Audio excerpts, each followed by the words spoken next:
Hi, doctor Prithvirani, consultant gynaecologist, fertility specialist, ARC hospitals. Normal వీర్యకణాల report ఎలా ఉంటుందో ఈరోజు డిస్కస్ చేసుకుందాం.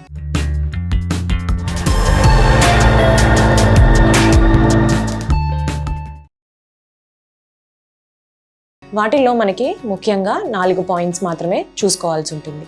ఫస్ట్ వచ్చి మోతాదు మనకి నార్మల్గా 1.5 ml అనేది కంపల్సరీ కావాల్సి ఉంటుంది.